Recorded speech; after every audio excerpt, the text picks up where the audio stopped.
Ma'am, yung plaka po ninyo, huwag nyo hugali yung maglagay ng ganito kasi pinakikita yan, no? Wala pa naman. Bawal nga ho yan eh. Ano pa lang yan, wala pa yung plaka. Hindi pa nare-release yung plaka niyan eh.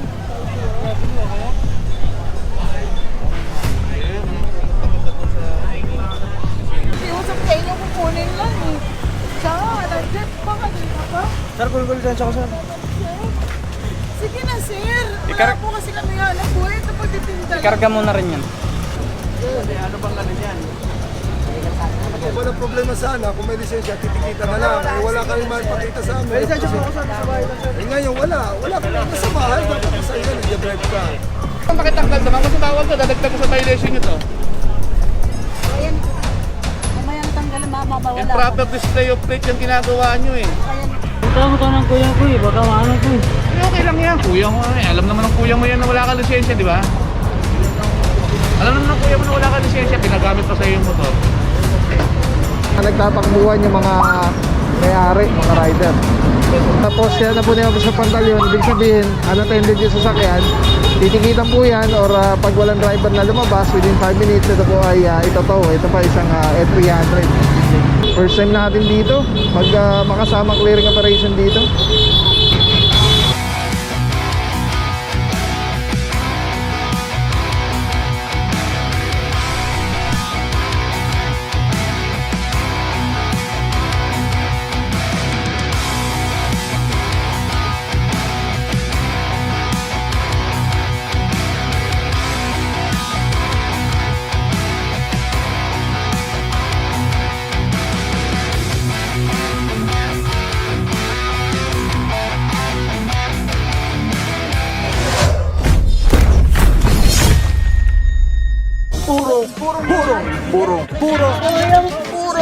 Purong pagmamahal.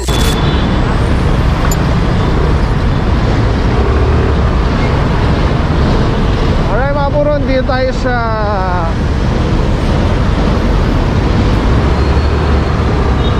ang tawag dito, basta sa vicinity ng Cloverleaf. Meron na ano dito, yung mga sakayan, ano yung pila, terminal, yan. Terminal dito sa Cloverleaf. Tapos pasok tayo, akit tayo ng Balintawak Market. Alright, kakaiba tong operation natin ngayon parang hindi ako sure, pero parang ano to, bagong ruta tong tinatahak natin ngayon.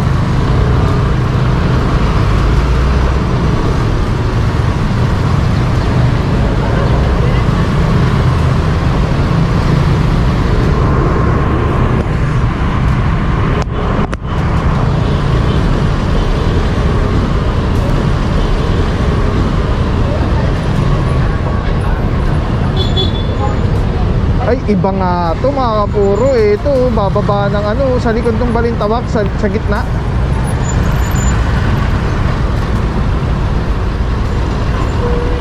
Oh, di ba? First time natin dito, makasama clearing operation dito.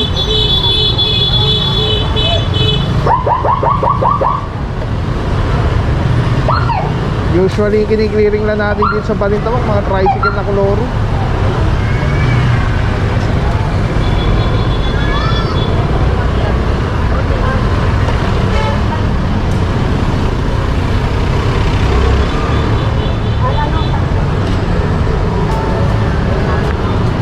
Ganyan po kalaki yung Balintawak Market. Di ba yung sa harapan sa EDSA, meron pa yan na tatawid ka. Malaki pa ulit yan kasi nag-ano tayo dati dito eh. Nag-operation tayo ng depots dati dito with regard sa face mask. Eto na mga puro, ayan, post yan na po niya sa pantalyon. Ibig sabihin, unattended yung sasakyan, titikitan po yan or pag walang driver na lumabas within 5 minutes, ito po ay ito pa isang E300. Tapos mga motorsiklo na mga walang ayan, mga nagtatakbuhan yung mga may-ari, mga rider. Ito takbo pa si Bossing, aalis.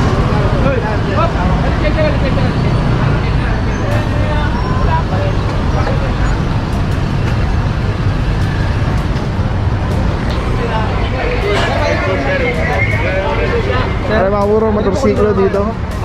Dala po sa bulan. Dala po may kainin. May wala ko lang sila. Layo naman yun. Boss. gulgol sir eh. Drive, dala lisensya. Dala po sir, wala sir. Takbuhin ko lang po sir. Takbuhin mo. Kaya mga puro, as consideration ibibigay natin 5 minuto. Kung makukuha ni bossing yung lisensya, taga-Jandan daw siya. Tapos dito may isa pang motor. Ito yung tatakbo si bossing kanina. Wala ka lisensya. Anong gagawin natin? Ito mo ng kuya ko eh, baka maano po eh. Okay lang yan. Kuya mo eh. Alam naman ng kuya mo yan na wala ka lisensya, di ba? Alam naman ng kuya mo na wala ka lisensya. Pinagamit pa sa'yo yung motor. Alright mga puro, subject po rin po. Kasama na dito Officer Calebag. Yung saan ba ito dadalhin ko yun? Hindi ko alam eh. Bigyan ka namin ng notice para malaman mo kung kukunin mo. Wala lisensya to, wala lisensya. Automatic to, wala lisensya. Kunin nyo na. Tay, po! Wala lisensya, kunin mo! Alright, yeah mga puro, no, kaya pala aalis si bossing, parang tatakbo dahil gawa ng wala palang license si bossing. Dito po yata may driver na titikitan na lang po yung dalawa.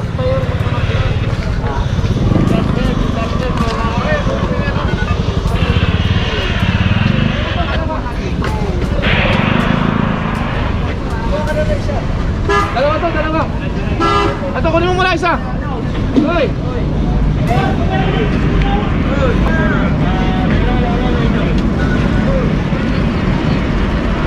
Alright mga puro, walang license. Eto may lisensya, ticket lang. Papupunta. Diyan lang po, malapit lang. Sa malapit po, sir. Diyan, Anisita lang po. Saan nga malapit umuwi rito, sir? Dito lang po sa Anisita. Babawal nga ho yun, sir, kasi ano na ho yun, sir eh. Parang kinonsinti ka pa namin na mag-drive ka ng walang lisensya. Po eh, di ko niya alam yung ano eh.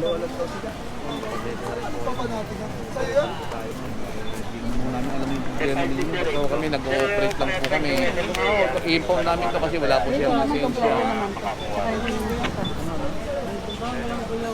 Kasi yung kuya mo, hindi naman ho niya, alam naman ho ng kuya mo na wala kang lisensya, pinadrive ka pa.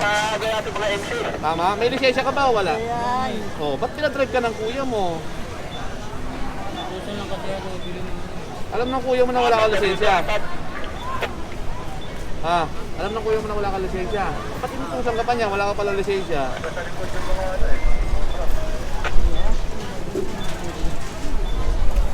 Ma'am, yung plaka po ninyo, huwag niyo hugalin maglagay ng ganito kasi pinakikita yan, no? Wala pa naman Bawal plaka nga ho yan eh. Ano pa lang yan, wala pa yung plaka. Hindi pa nare-release yung plaka niyan eh.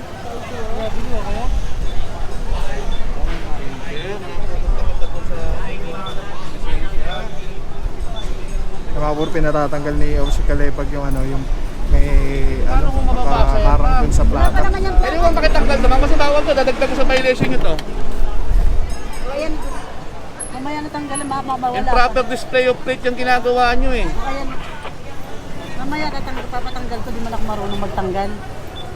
Saka wala pa yung issue niyan, yung ano. Oo nga ho, wala kahit walang plaka ito, okay na ho ito eh. Ito, tatakpan po ninyo, improper display of plate po yan. Alam nyo ho ba yun, ma'am? Sige, papatanggal ko mamaya.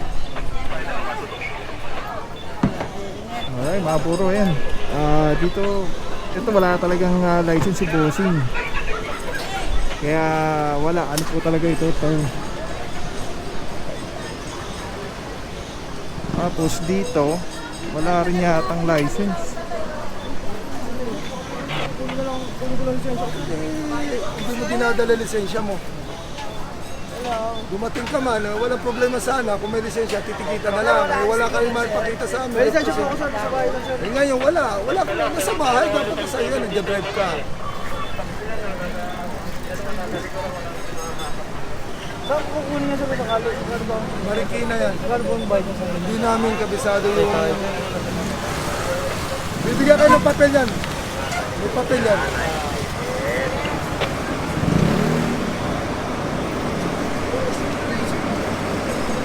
Alright, mga puro tow. Natow na yung isa dito, yun, yung isa. Nakasamba na po yung isang motorsiklo, yung sabi ko kunin nila lang malayo.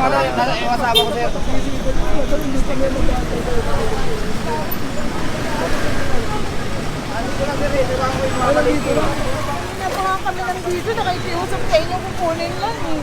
Siya nga, nandiyan pa kanina pa. Sir, gulgol dyan siya ko sir. Sige na, sir. Wala po kasi kami hanap buhay. Ito pagtitinda. Ikarga mo na rin yan. Hindi lang ganyan yung... Nandito yung asawa ko, sir. Sige na, unahin mo na Sir, isa. yung asawa ko, sir, ang driver nito, sir. At ang asawa mo. Namamaligi ka, sir, kami. Hindi ko alam kung saan masuot, sir, eh.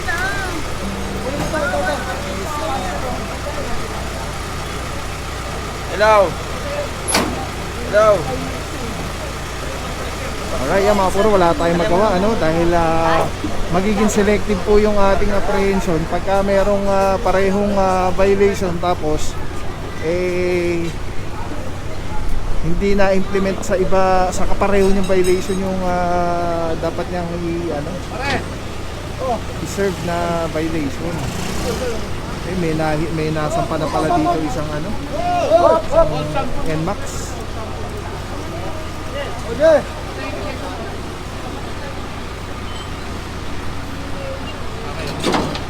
Dito kami sa loob ng market.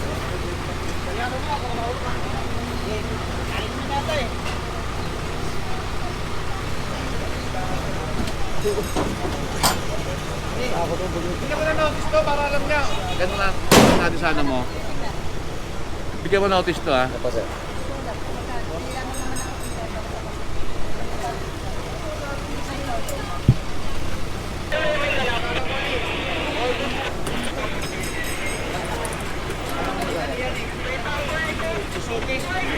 Alright mga puro, so far isa, dalawa, tatlong sampa. Hindi pa sure yung isa kung kasi parang yung isa yata nandun yung asawa ni Bossing na mamalengke, nandun daw yung lisensya. Inaantay lang natin pero pag wala, ticket na rin po yun, i-impound na rin po.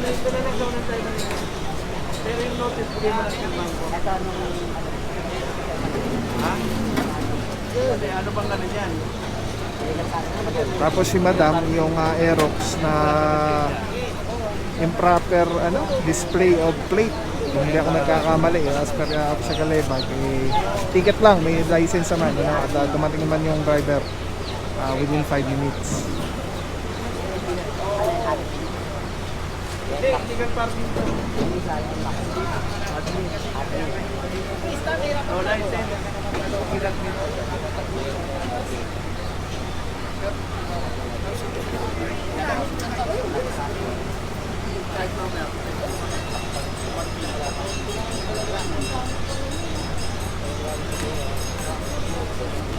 Anong lugar? Old Samson Road, Barangay Balingasa.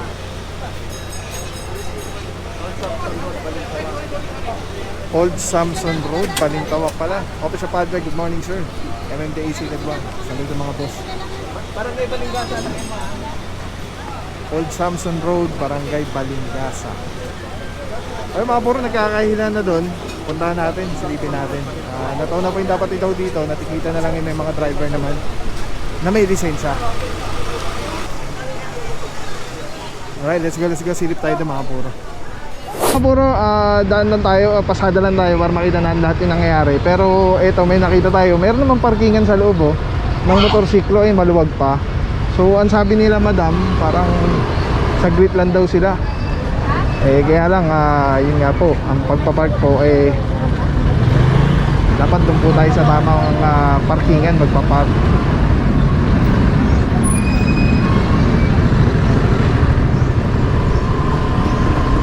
Alright mga puro, dito banda sa may, ayan, tumawid tayo ng tulay, may tulay pala dito. Sama na dito, Officer Alvario. At ayun, meron tayo naabutan dito isang Toyota, ano to, Race ba to or tingnan natin. Yaris Cross, ganda. Ang laki ng Yaris.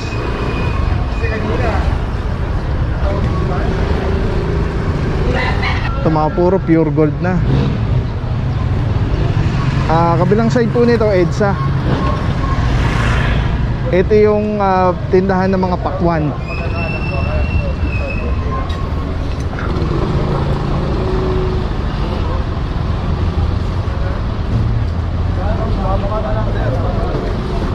ka na mabahala masyado. Depende yan sa ano. Hindi na sa total. Baka may patitingitan pa kayo sa akin, ha? sabi ko, 20 minutes ka na, wala. Ikaw na nagsabi nyo na, hindi kami, binidyo ka na. Napaka na lang yan. Okay lang kayo sumama, hindi pang-bilitan yun. Kaya ano, hindi naman yung daling nyo kahit. Maligay na ba ba? May fountain na malapit eh, dito ka namin dinala. Dito ka namin. Wala. Magkaga na tinutobar na yan. Sabi matagal ka talaga. Dumating ka naman, nagdala na yan.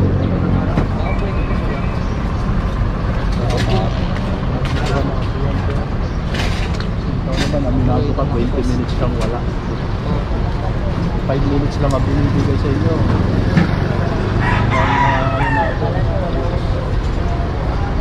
Tapos hindi nga rules yun eh, ano lang yun eh, parang sanitary yan, ano lang yun.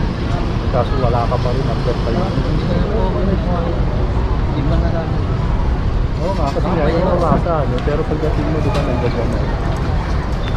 Nakal mo kasi, may parking yun doon sa loob, di ba? Malapit may parking yun.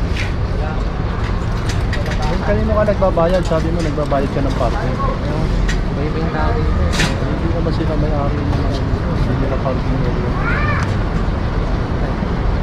Siguro, nagbibigay ka lang pagka ina-assist ka. Pero yung ano... May natay ka pa bang kasama? Wala? Kasama ka na lang. Kaya ko yan. Ayan.